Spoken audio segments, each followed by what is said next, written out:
P-36 stands 17 feet tall and has drive wheels 6 feet 3/4 inches in diameter with a design speed of 76 miles per hour.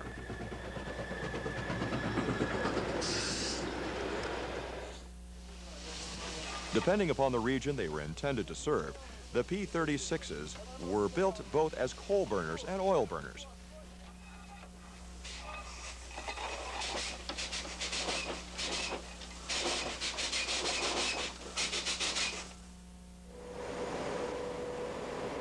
Electric freight locomotives are also operated in matched pairs back to back.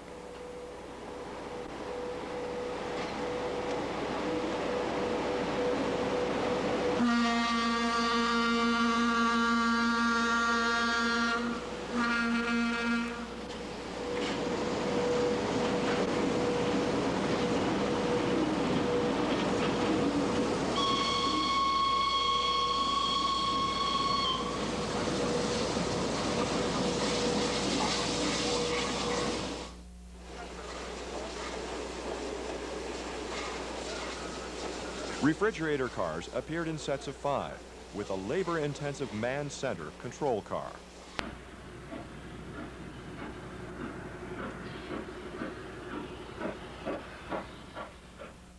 Number 71 has an axle loading of 18 tons and develops a drawbar horsepower of about 2,500.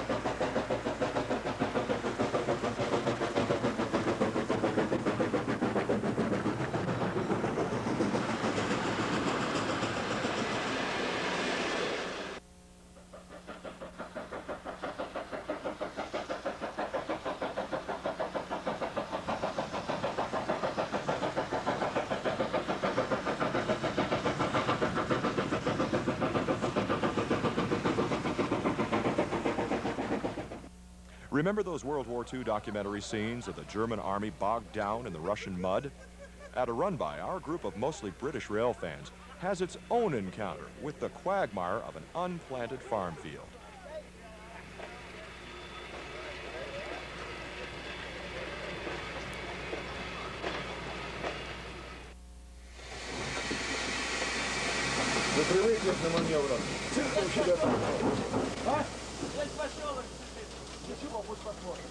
Getting underway, the engineer works the throttle, sander, and power reverse.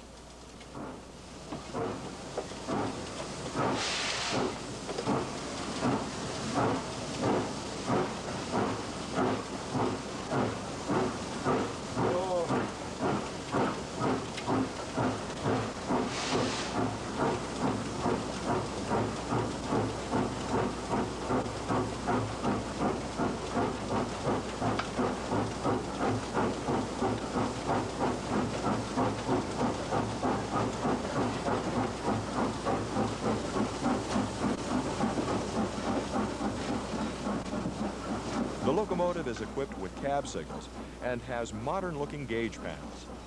Boiler pressure is modest by U.S. standards, about 213 pounds per square inch.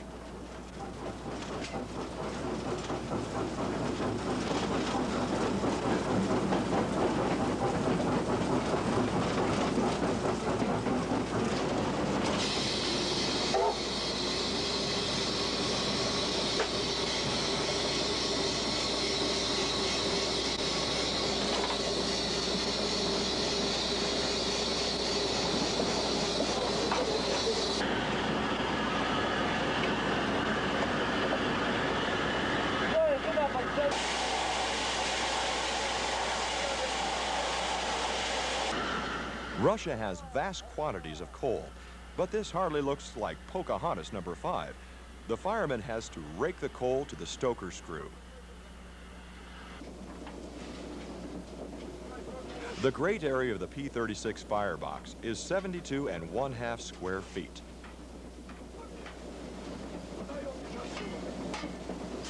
In addition to their early assignments between Moscow and Leningrad, the P-36s worked the Moscow-Minsk-Brest line to the Polish border.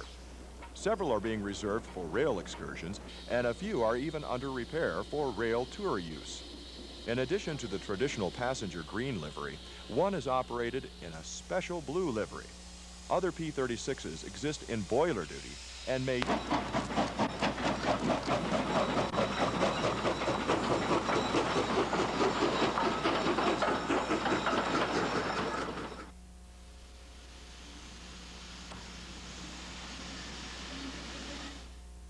As we wait at the station platform for the second run-by at this location, a railroad inspection train pulls in.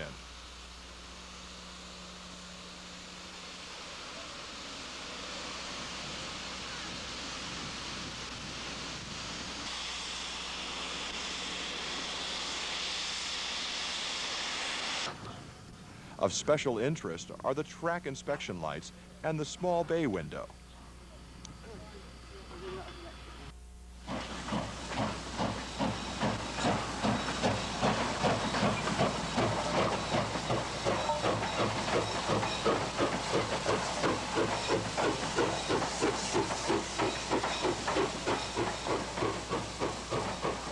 With the main line clear, our P-36 prepares to repeat the run-by backing past a group of track laborers who cleverly employ one rail to help transport their tools and equipment. This is also the cue for a rainbow to appear.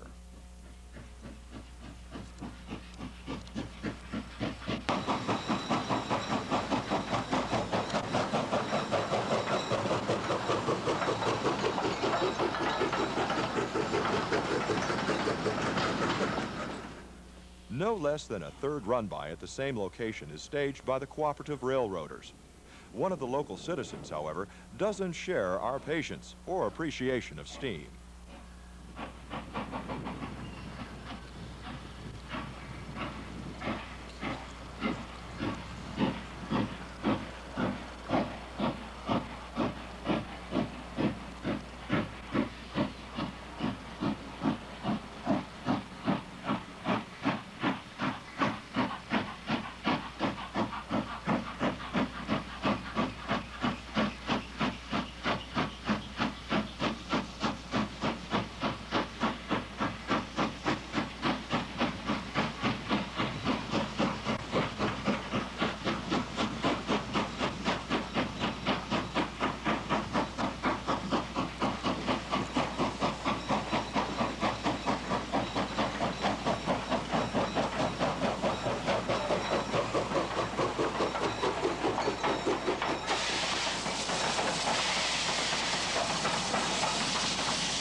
After seeing the German Kriegslok in storage, our group was anxious to finally encounter one of these historic locomotives under steam, even if there did appear to be a leak at the front of the left cylinder.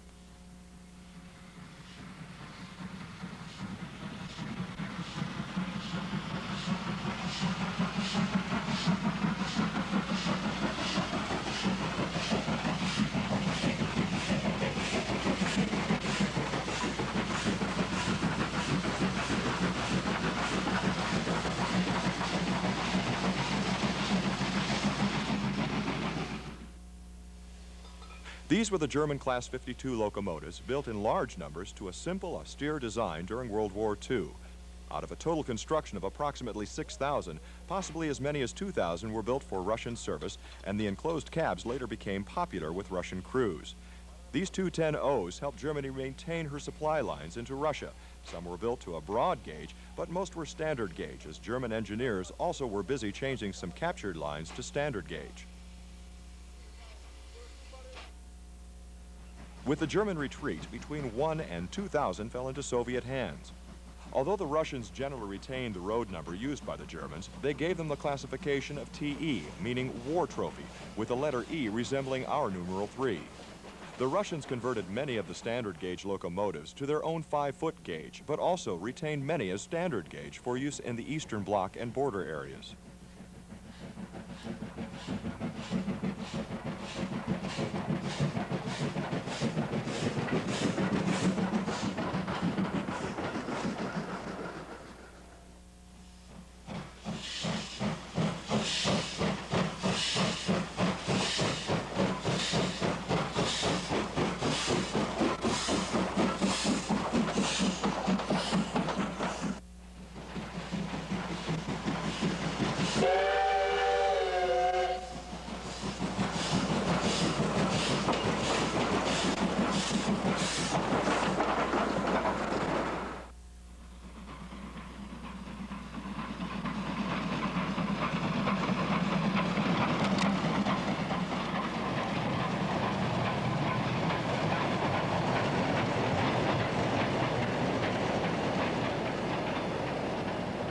The locomotives had an axle weight of only 15 tons to assure maximum route availability.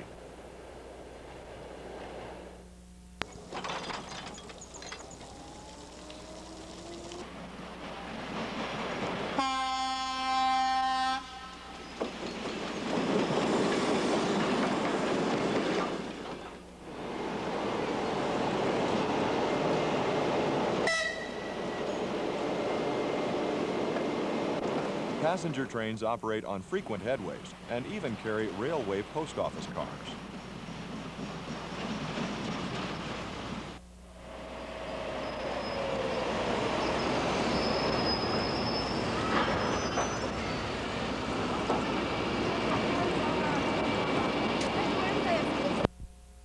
Bright sun and thunderous exhaust. The locomotive bathed in steam satisfaction is ER class number 788-75, a sister to the O10Os encountered in action and in storage lines during our previous tours.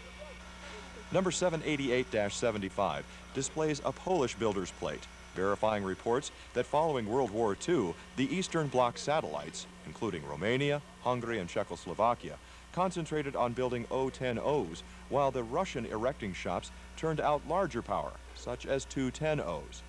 The diameter of these driving wheels is 52 inches, and the axle loading is 17½ tons.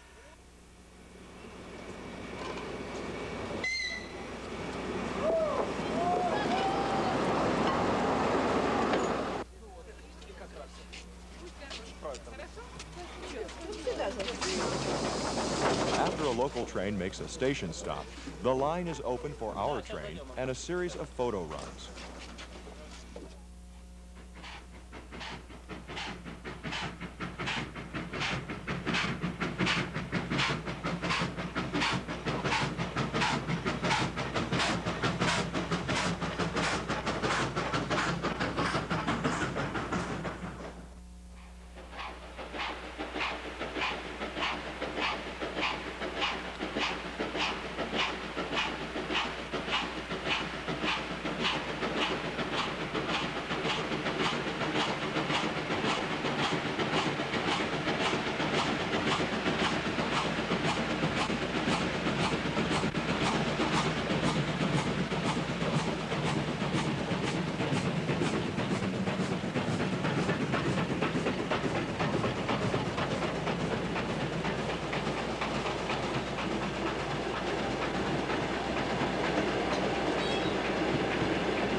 The ER class has a grade area of 54 square feet and carries a boiler pressure of 171 pounds.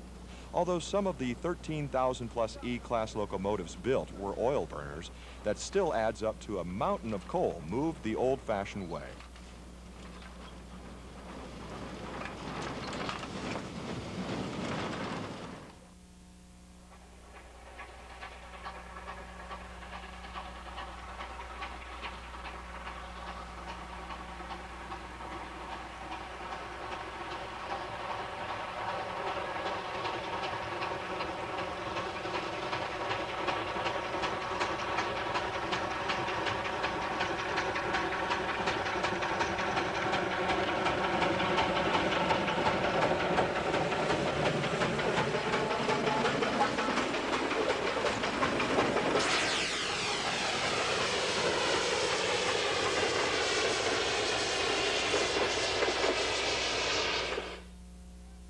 As dominant as the O10O was, Soviet railroaders took the next logical step and in 1934 developed a light axle load 210O designated SO-17 after the initials of its designer.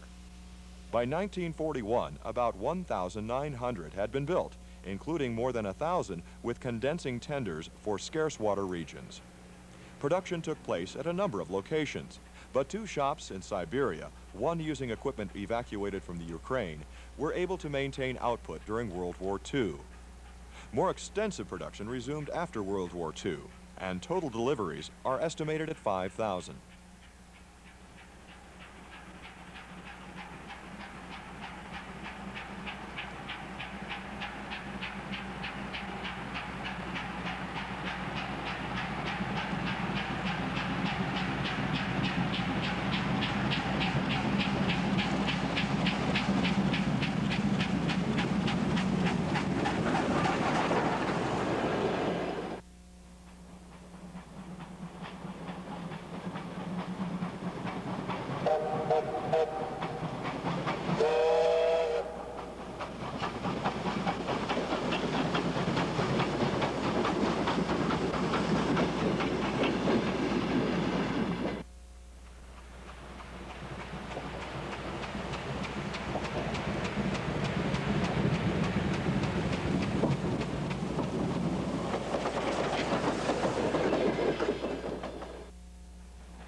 The SO-17 has 52-inch drive wheels with an axle loading of 17.5 tons.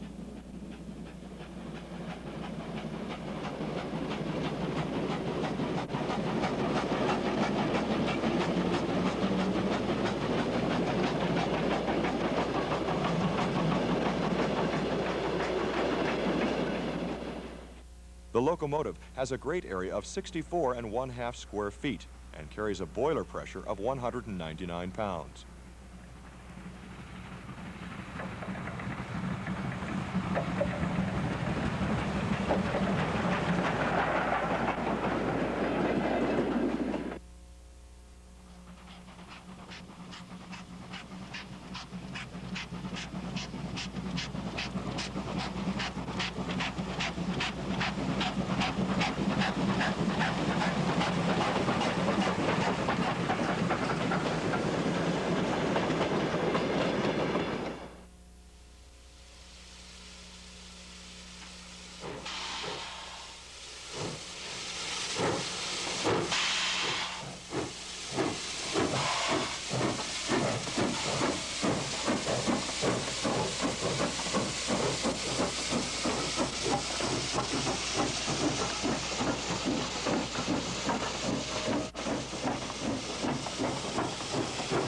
A new day begins with a locomotive treat, a double-header consisting of Russia's most common freight locomotive, the ER, and its most common passenger locomotive, the SU.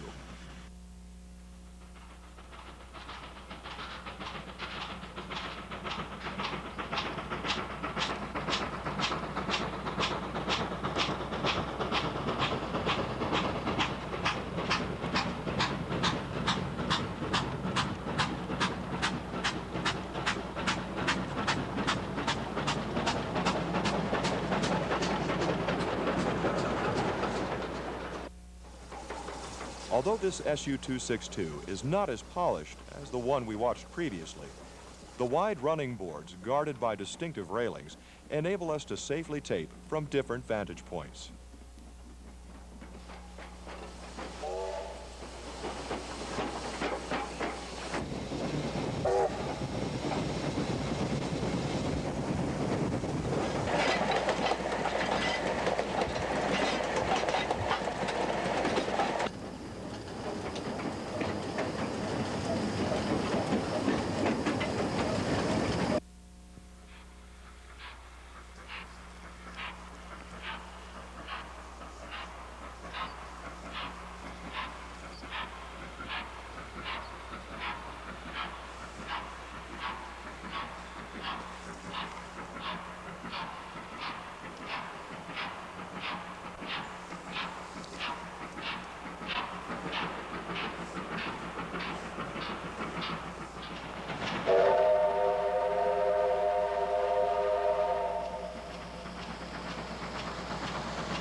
This yard contains a number of curiosities. First is an L-class supplying heat to the roundhouse, which actually is not uncommon. Next is a coach and a self-propelled car used to evacuate people from Chernobyl following the nuclear accident. Tour patrons were warned not to approach the cars because they were radioactive. Finally, there is the 040 tank engine used as the roundhouse switcher.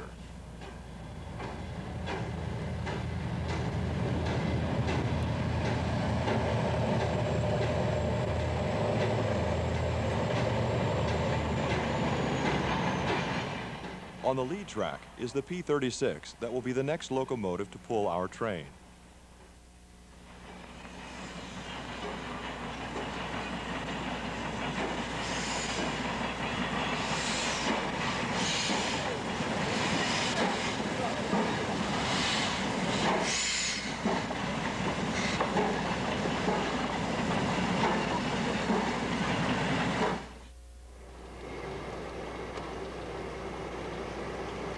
P-36 number 50 displays minor differences in decoration from P-36's 64 and 71, including a red stripe along the running board. The P-36 has cylinders 22 5/8 inches by 31.5 inches and develops 58,642 pounds tractive force.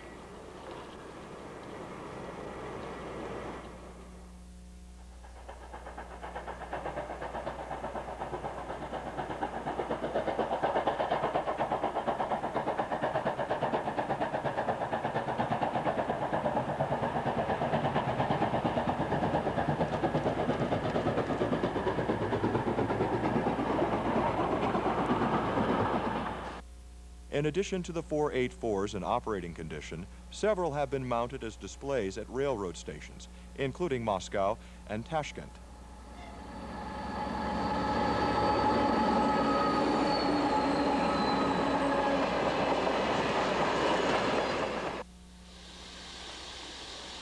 The pipe running along the right side of the firebox does nothing more exotic than convey the speedometer cable.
Despite a failing economy, Russia has maintained its railroad system in top condition, as evidenced by welded rail and concrete ties.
Finally, in the Carpathian Mountains, we encounter the snow we had come to see.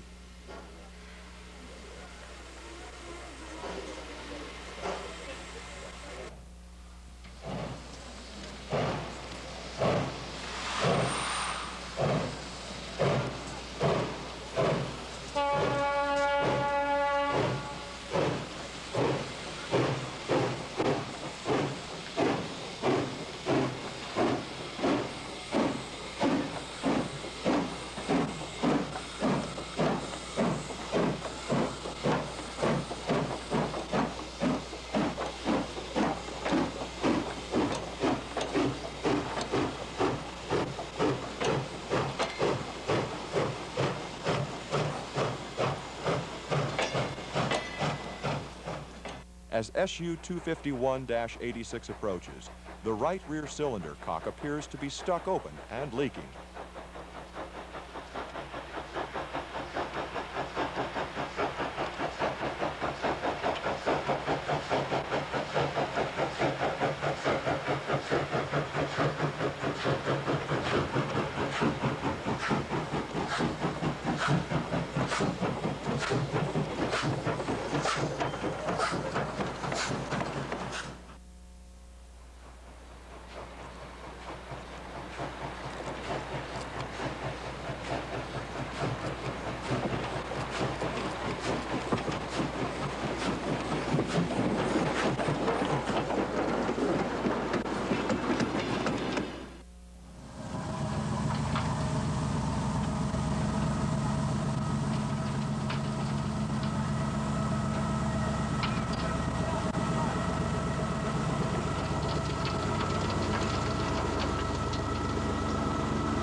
Most tender trucks, even on the 484s, have spoked wheels.